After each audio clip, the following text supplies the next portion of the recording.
Hey everyone, and welcome to another Game Explained discussion. I'm your host, Derek Bittner, and I'm joined today by Ash Paulson, who recently got 20 more minutes of playtime with Pokémon Sun and Moon.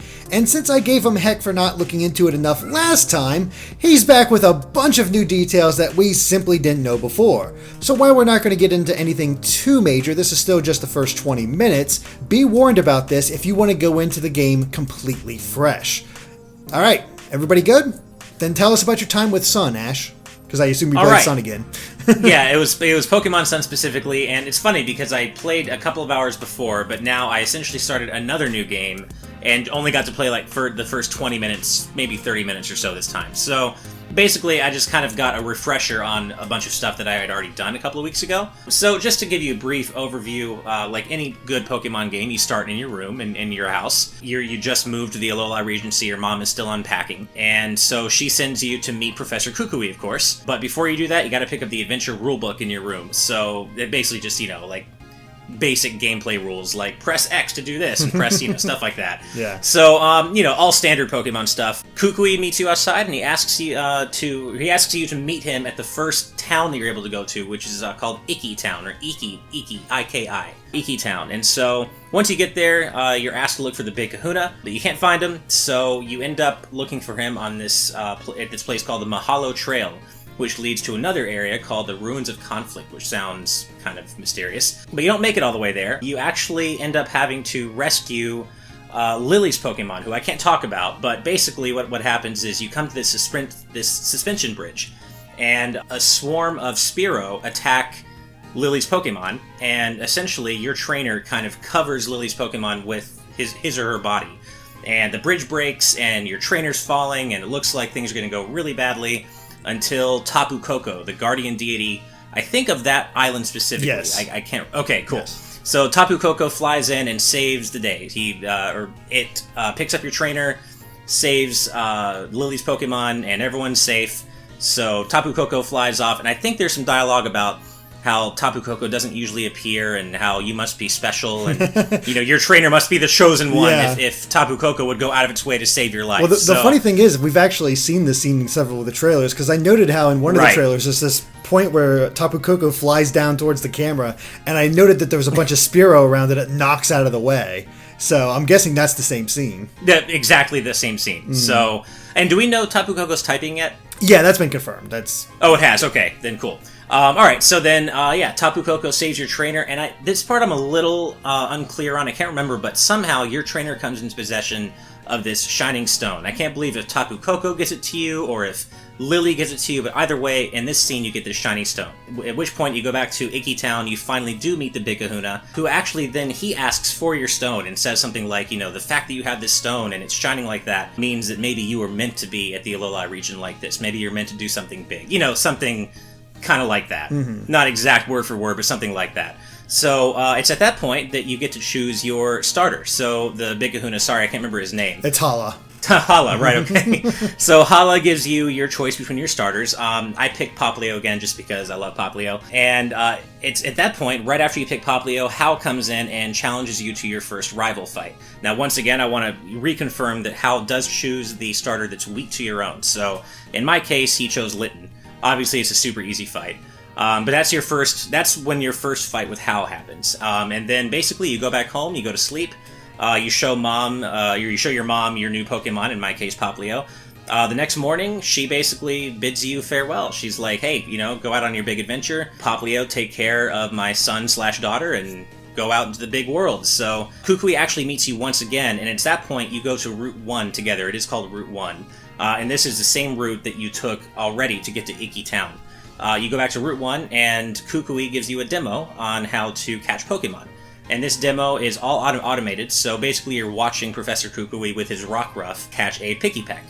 And after you get that little demonstration of how to catch Pokemon, I believe Kukui gives you 10 Pokeballs and 5 potions, and then you are officially set on your way. And that's it. Now, I have played past there, but today, for today's purposes, that's when I was kind of cut off. Mm-hmm. So what I can say is, obviously I didn't play past there today, but what you're doing at that point in the game is you want to go back to Iki Town for a festival rite to kind of officially be welcomed into Alola's culture, and that festival rite includes a battle with Hao. So you do fight Hao again. That's what we saw in the demonstration by at E3. So because they came out of the house, they went to the route. There was no introduction by Kukui. So basically, it seems like what they did was they went, got the introduction by Kukui out of the way, went back to their house so they could sort of restart it all over again and not have any of that tutorial stuff to have to go through.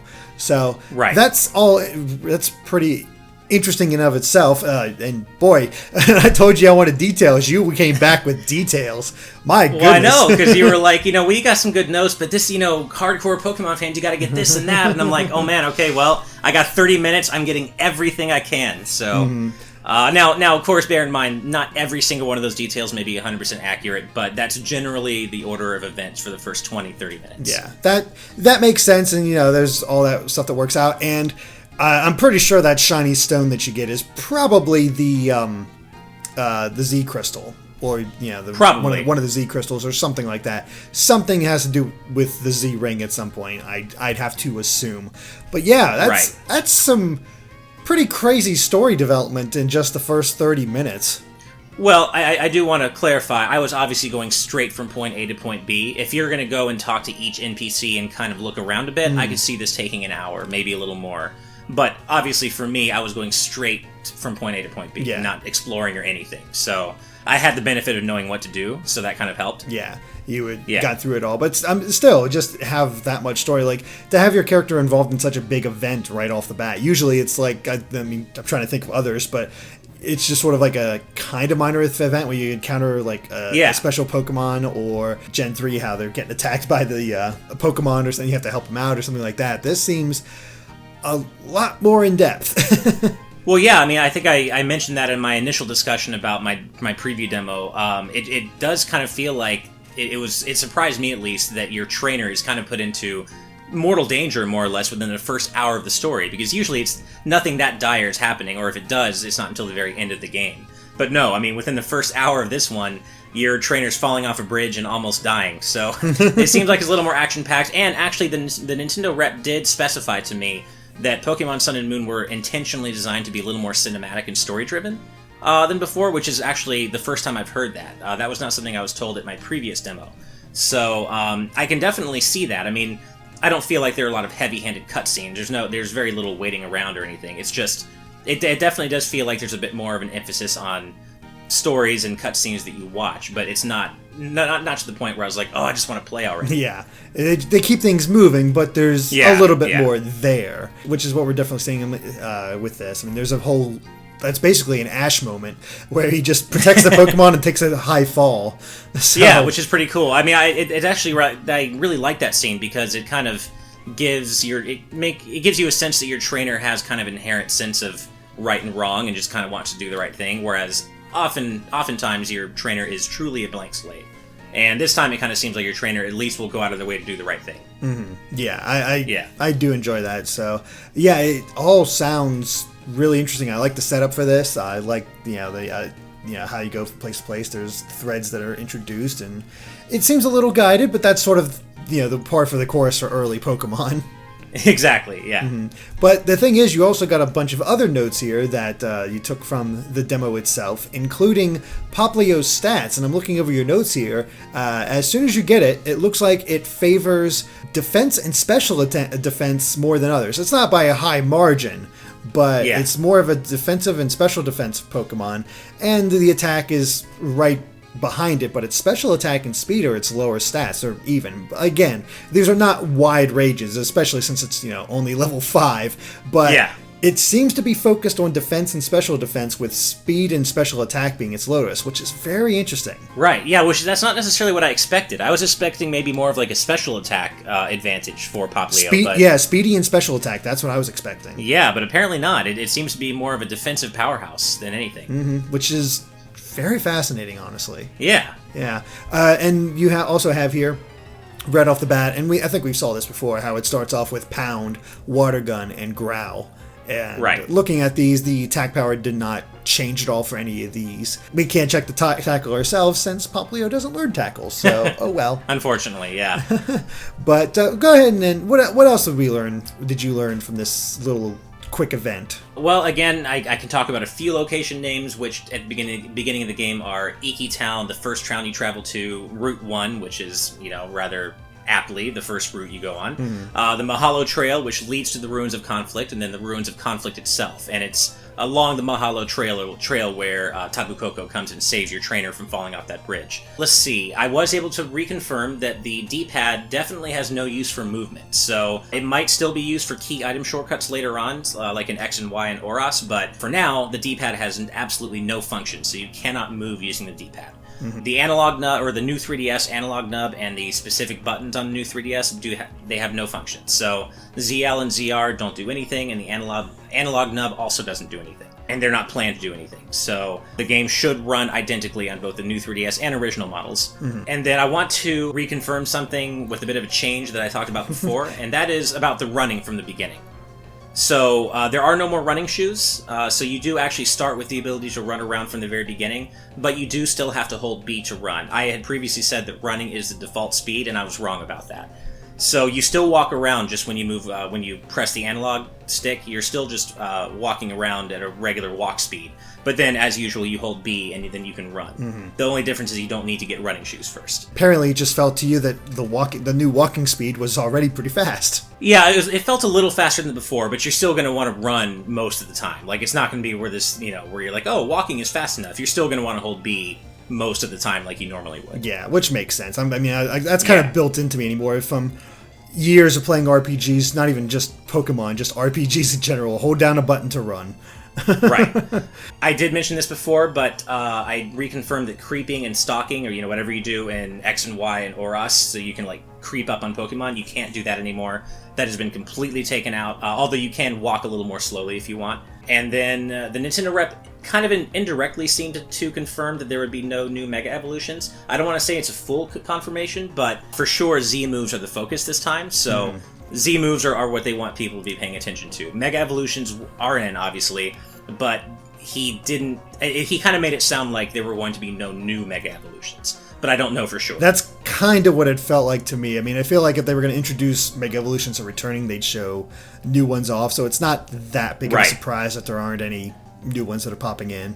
I think we already know this from the various trailers, but the rep did mention that the trials are not necessarily always Pokemon battles. They can include other tasks like gathering materials so a trial captain can make something, or finding items, or catching a certain amount of this specific Pokemon, things like that. See, that's actually kind of new, because we've heard about the trials and had an idea of what they might be. They didn't seem to be battles or anything like that, but we weren't exactly sure what they were going to have us do. So it's interesting to see that gathering materials or the catching X amount of Pokemon is actually quite different. That you have to do that. So very interesting in that regard. Yeah, so apparently they can be battles, but they're not always going to be battles. Going to be battles. Another thing I think we might have known is that there's one Z crystal for each type. So there's one Z move for each type. That of course does not include Pokemon-specific Z moves like the Alolan Raichu, Munchlax, and Eevee. Pokemon like that. So one Z crystal for each type. I guess they'll get applied to multiple moves, whatever they may be. So right. So there's basically just one Z move for each type. Yeah, so we don't know the full range of the Z moves yet, but we definitely have an idea of how they work in general, which is always good to know. Right, exactly. And then I have one more note here, which is the big one. Yeah, and I'm going to preface this one right now. Go ahead. Because if you guys don't want to know about this, and this this is something has to do with more of a mechanic than anything else, skip ahead a little bit, because this could be considered a major gameplay spoiler-ish. Yeah, major-ish. I've theorized about it, but it is interesting, and I mean this is also not fully confirmed because it is just by a rep, and they're not always 100% accurate with these types of things, so it might not be the case. But in this case, I can see it being true. But go ahead, Ash, reveal it. And now that we've kept you waiting long enough, here we go. Build it up. And that is that the Nintendo rep confirmed to me that Poké-Ride is actually going to replace HMs in a gameplay sense. And what I mean by that is that HM moves are still going to be in the game and can be transferred into the game with Pokemon from other games like X or Y or Omega Ruby, Alpha Sapphire, whatever. but that getting around the world is no longer done with HMs in Generation 7. So your Pokemon can learn Surf, it can learn Strength, whatever, or it can have Surf or Strength, but you will not be using Surf and Strength to get around the world. You can use them in battle, but for getting around the world, it's all Poke Ride now. The rep did not, he was a little coy about whether you would still be able to learn the HM moves for battle purposes within Alola itself. So I don't know if you have to bring the HM moves in from prior generations, or if you can learn them in this game as well, but either way, you are not using HMs to get around the world anymore. I cannot see them dropping the HM moves, especially since nobody naturally learns Surf, and Surf is one of the best water moves in the game. And it doesn't hurt them to make them TMs now, because that's what they did with Flash. And I think starting with Gen 5, they made TMs infinite uses now, rather than just limited uses. So that doesn't really affect too much, other than the fact that you don't need HM slaves anymore. Which is awesome. I've been waiting for them to do that. I think a lot of people have been looking forward to that. It is huge. It is massive. That's why we did all the prefacing before this, because wow. Yeah, again, not 100% confirmed, but the Nintendo rep did seem pretty confident that HMs were actually being replaced by Poke Ride. Yeah, and I'm pretty willing to believe this, because all the analyzing I've done with the trailers and everything else, I've never really seen an indication of HMs in use. And granted, I don't think HMs really get a lot of screen time when it comes to trailers and Pokemon games, but when we're seeing Tauros break rocks, Charizard flying, riding on the Lapras, all using this Poke Ride, it makes a lot of sense that HM moves are gone, at least as needing to use them in the overworld. As far as them being battle moves, I'd never expected them to leave entirely in that way. So this is a excellent change in my opinion. Me too. No, I've been waiting for a Pokemon game where I don't always just to have that one Pokemon slot basically wasted with it for an HM slave. Yeah, it can be a little rough, but yeah. That's the funny thing, is that 20 minutes you gleaned a lot of information about all that. Well, because it's because of you. I take pretty detailed notes, but you were like, man, if you get to play it again, you need to get like the moves and the stats. And I'm like, I was thinking of it from the perspective of a Pokemon fan, but not necessarily the hardest core kind of super fan. And I was like, okay, I got to go in and get every little bit of information. and yeah, we got to appeal to those super fans, because exactly that's what they're expecting, because the detail I have to go into with these dang analyses. But no, that was great. You didn't happen to catch any other Pokemon? They were still the same. You still encountered the same ones? Yeah, basically, I was pulled off the demo right at the point where Kukui had taught me how to catch Pokemon. So I was about to go catch a Piggyback, and then I was like, nope, you gotta go. So I was not able to catch a Pokemon, but I was very close.